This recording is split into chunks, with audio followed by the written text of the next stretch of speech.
Magandang araw mga ka-abi. So for today's video, mag-update lang tayo sa mga kalapati natin. Ito na nga yung mga kalapati natin. Puro pang south to mga ka-abi no?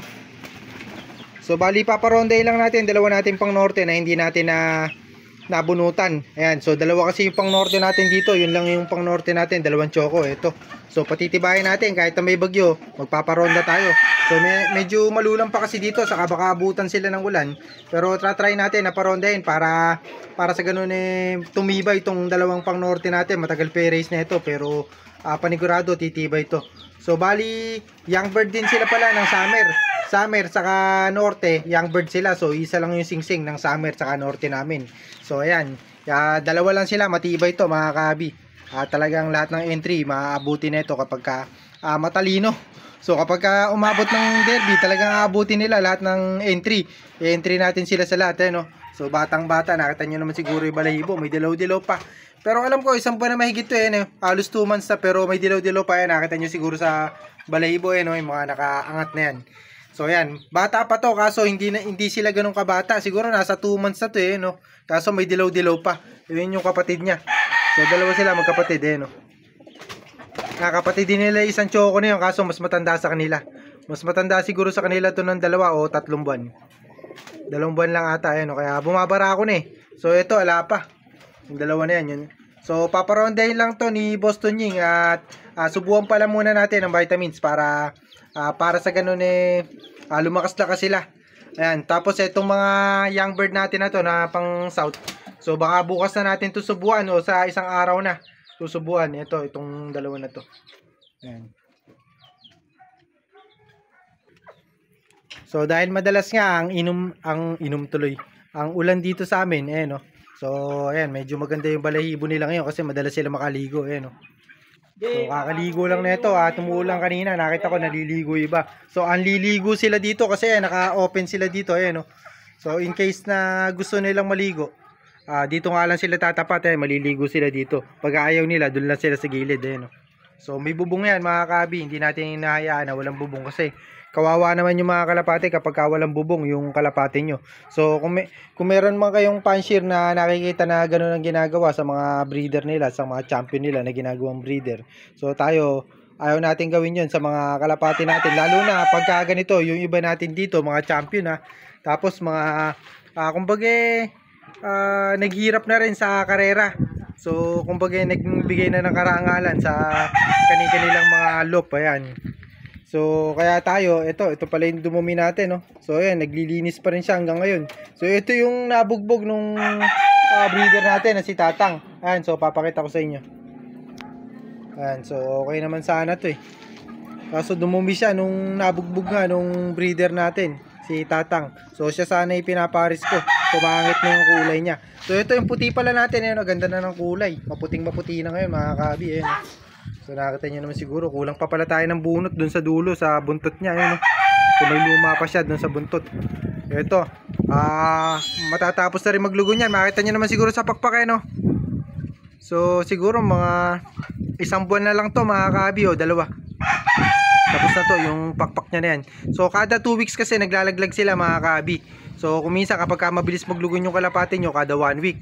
So kailangan kompleto kayo ng vitamins. So kapag hindi kayo kompleto mga kabi, matagal nga maglugon yung kalapate nyo. So kaya naman din pala nito, nag-uulan, nakakaligo sila. So isang nakakapagpabilis ka na magpalit ng balahibo yung kalapate natin kapag naglulugon. Kapag madalas kayo magpaligo. Ayan.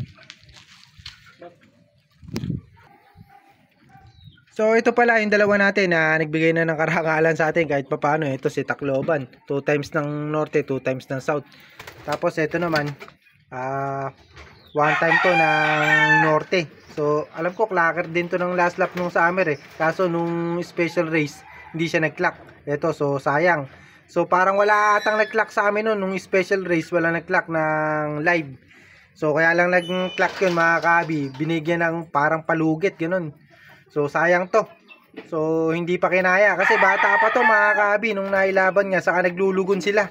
Yung kasamahan din nito mga kabi, naglaglag nga sa dulo ng pakpak kaya alanganin nga ako yun. So sayang, lalo na yung checkered natin. At kapatid, yung checkered pala na yun, saka eto mga kabi pala, may anak to. Kaso may sakit mga kabi, eto naging baliling. So sayang, kung maalala nyo pala, may norte tayo na kalapate, puro pang norte no. So puro nagkasakit mga kabi, ayan. So sa 5 o 6 namin na pang laro ng norte, dalawa na lang ata ang natira. Yung dalawa ata namatay na sa sakit, tapos yung dalawa eto, may sakit. Ayan. So sana makayanan nila. At sayang kasi yung kalapati natin kapag ganito. So hindi naalagaan ng maganda to, hindi natutukan. So hindi sila nagkaintindihan nung nag-aalaga nung kasama natin na si Sir SBH. So sabi ko kasi nung umuwi to mga kabi, may sakit nga.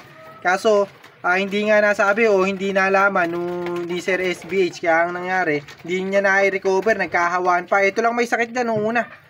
So nauna pang namatay yung pinakabata. Pinakabata rito mga kabi, yung Choco. So namatay na nga mga kabi, sayang. So puro live pa naman to sa lahat ng sinalihan namin. Sinali kasi namin lahat to, yung mga kalapati namin dito, sinali namin lahat to. So sayang, ang natitira na lang mga kabi, yung isang pinakamatanda saka isang bata. So pangalawa sa pinakabata. Kasi yung pinakabata, namatay na mga kabi, yung halos 2 buwan lang ata sinali sa training. So mabilis pa naman yun mga kabi. So sayang.